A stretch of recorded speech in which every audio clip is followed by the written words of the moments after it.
Hey guys, my question this week was what is the role of school in society? And I developed some questions from there to help me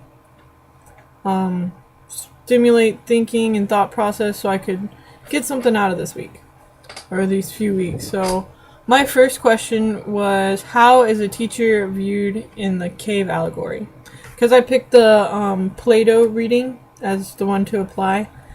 And I guess to the world or to our society, a teacher could be seen as a babysitter or one who just watches children because I guess someone mentioned in the discussion board that we don't really differentiate ourselves much from others.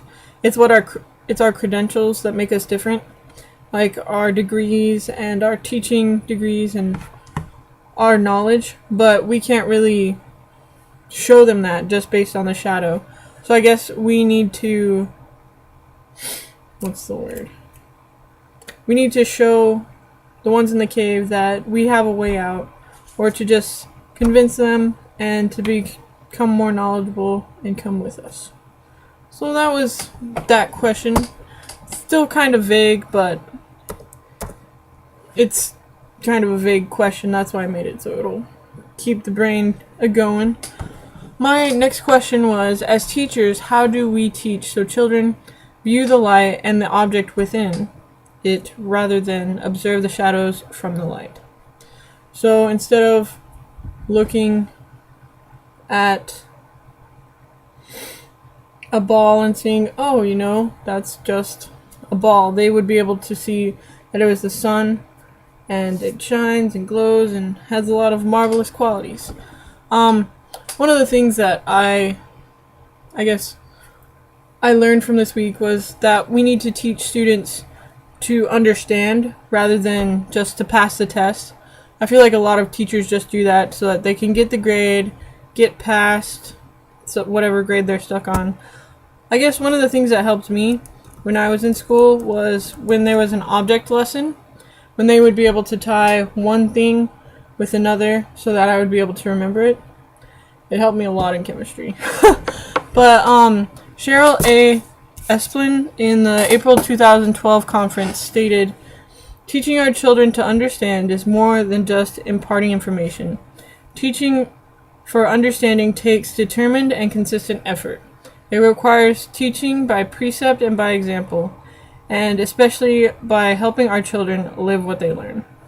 And I mean, that was applied to gospel doctrines and principles, but I think we can still apply it to our lives and as teachers.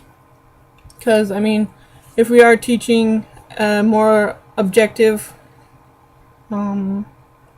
subject, like I might teach family and consumer science, it would have to be like cooking and nutrition and sewing, and I would have to teach by example, so that I would be a good sewer, which I am not at the current moment. But my last question was, should schools teach that man is naturally good or evil? This has been a question that's just been going through my mind a lot recently because, I don't know, just because there's so much that you can do with that question. Like, I came to the conclusion that you can't really teach, you can't teach someone whether we are good or evil. You have to come to the conclusion for yourself, as Kronk did in Emperor's New Groove.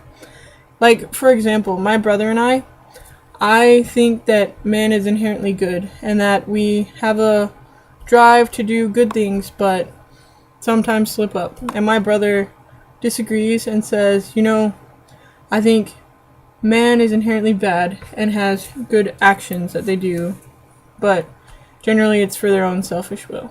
And I'm just like, well, we all have our own mindsets.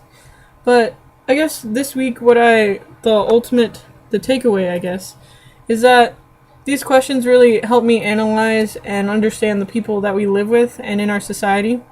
which was the goal. But it kind of also made me understand the importance and necessity of school.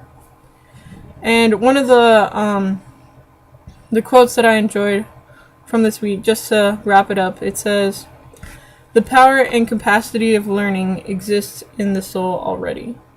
So I think as teachers, we just need to inspire our students. And that's it. Have a great week.